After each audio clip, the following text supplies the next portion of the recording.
নমস্কার বন্ধুগণ, আমি শ্রী অরবিন্দ। এখন আপনাদের জানাবো বৃষ রাশির জানুয়ারি মাস 2024 সালের কেমন যাবে। সেটা বলতে গিয়ে নতুন বৎসরের প্রীতি ও শুভেচ্ছা জানালাম। সেই সঙ্গে আপনাদের জানাচ্ছি যে বৃষ রাশির প্রকৃতিগত দিক। বৃষ রাশি স্থির এবং পৃথ্বী রাশি। এই রাশিতে জাত ব্যক্তি অল্পভাষী, মানে কম কথা বলে, কুলহিতকারী, বিলাসপ্রিয়। তাদের চুল একটু কুঞ্চিত হয়ে থাকে, মানে কোঁকড়ানো চুল হয়ে থাকে সাধারণত। শরীরে লোম থাকে। এই হলো তাদের দু চার কথায় বলা।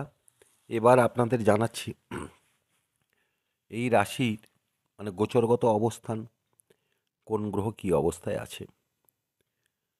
রাশি বা লগ্নের মানে বৃষ রাশির পঞ্চমে থাকছে কেতু, সপ্তমে থাকছে শুক্র, অষ্টমে মঙ্গল, রবি,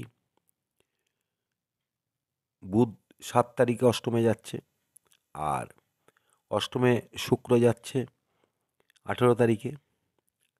অষ্টম থেকে নবমে রবি যাচ্ছে 15 তারিখ। শনি দশমে থাকছে, একাদশে রাহু, দ্বাদশে বৃহস্পতি। এই হলো গ্রহগত অবস্থান। এই অবস্থানের ভিত্তিতে কি ফল দেয় সেটাই আপনাদের জানাচ্ছি। বৃষ রাশি বা লগ্নের জাত ব্যক্তিরা শারীরিকভাবে সুস্থ থাকবেন, অনেকটাই সুস্থ থাকবেন। কিছুটা কাটাছেঁড়া বা রক্তপাত ছাড়া বাকি প্রায় সব ভালো। তবে ইলেকট্রিক বা আগুন থেকে একটু সাবধান হওয়া ভালো। এরা আমোদপ্রিয় বা কুশলী হওয়ার ইঙ্গিত দিয়ে থাকে, যা গ্রহ অবস্থান তাতে একটু আকর্ষণীয় কথাবার্তা, বিপরীত লিঙ্গের প্রতি আকৃষ্ট হওয়ার সম্ভাবনা থাকছে 17 তারিখ পর্যন্ত। পরবর্তী মাসের বাকি এই দিনগুলি কর্মযোগী বলা হয় যাকে, মানে কাজের উপর প্রচণ্ড মন থাকবে, অতিমাত্রায় উদ্যোগী হবে তারা।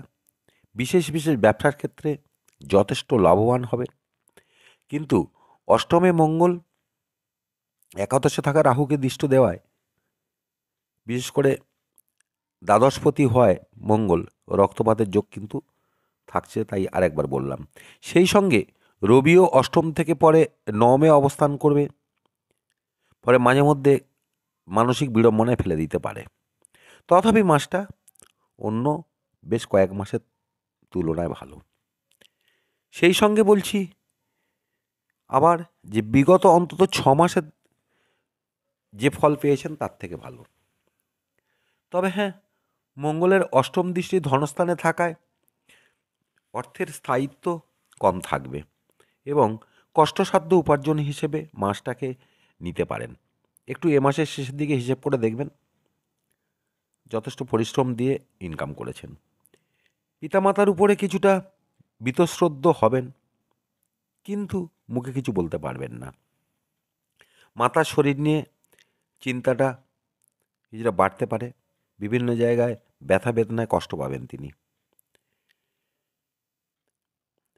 আশপাশের পরিবেশ এই মাসটা আপনার পক্ষে খুব একটা সুখকর হবে না। সেই সঙ্গে বলছি, যদি কোনো জটিল রোগে ভুগতে থাকেন তাহলেও এখনই সেরে উঠতে পারছেন না। আর অ্যালকোহলিক নেশা থাকলে সেটা কমিয়ে ফেলা ভালো, নাহলে সেটা বাড়তে পারে। জন্মকালীন যদি কেতু ভালো অবস্থায় থাকে তো ভালো, বা বুধ যদি ভালো অবস্থায় থাকে, না হলে খারাপ ফল দেবে। বিশেষ করে রোগ শিক্ষা সন্তানের ক্ষেত্রটা খারাপ ফল দেবে। তবে সন্তান নিয়ে দুশ্চিন্তা থাকছে। এবার বলছি শিক্ষার ক্ষেত্র। প্রাথমিক শিক্ষার ক্ষেত্র ভালো বলা যায়। পরিশ্রম করলে ফল পাবেন, অর্থাৎ রেজাল্ট পাবেন।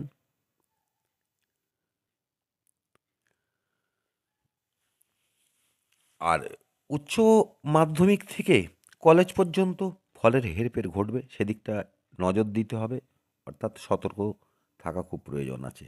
এছাড়া উচ্চশিক্ষার ক্ষেত্রে ভালো ফল পাবেন। যারা পিএইচডি বা মাস্টার্স করছেন তাদের আশানুরূপ ফল হবে, কোনো সমস্যা নেই সেক্ষেত্রে।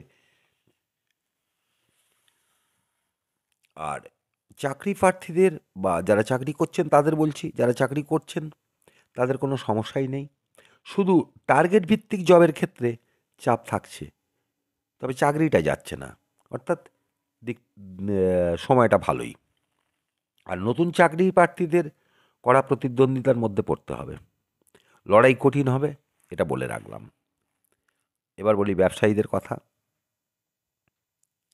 মাসের প্রথম 17 দিন ভালো ব্যবসা করলেও পরের সময়টা ততটা সরল হবে না, এটা মাথায় রাখতে হবে। অর্থাৎ 18 তারিখ থেকে 30 তারিখ দাঁতে দাঁত চেপে লড়াই করতে হবে। কিন্তু হ্যাঁ, পোলট্রি বা মৎস্য জাতীয় ব্যবসায় ভালো ফল পাবেন, তারা সারা মাসটা ভালো ফল পাবেন। কিন্তু বাকি ব্যবসায়ের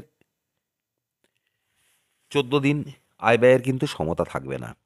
আর ইলেকট্রিক্যাল, ইলেকট্রনিক্স, কনস্ট্রাকশন ব্যবসায় বুঝে চলতে হবে, কাজের সুযোগটা একটু কম থাকবে, একটু সমস্যা থাকবে।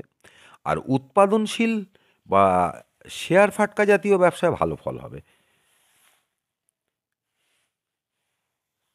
আর এসবই কিন্তু জানালাম গোচর ভিত্তিতে, কোনো নির্দিষ্ট জন্মছকের উপরে নয়। আশা করছি ভালো লাগবে। ভালো লাগলে লাইক, শেয়ার, কমেন্টস করবেন, সাবস্ক্রাইব করতে ভুলবেন না পরবর্তী ভিডিওর জন্য। ধন্যবাদ, ভালো থাকবেন।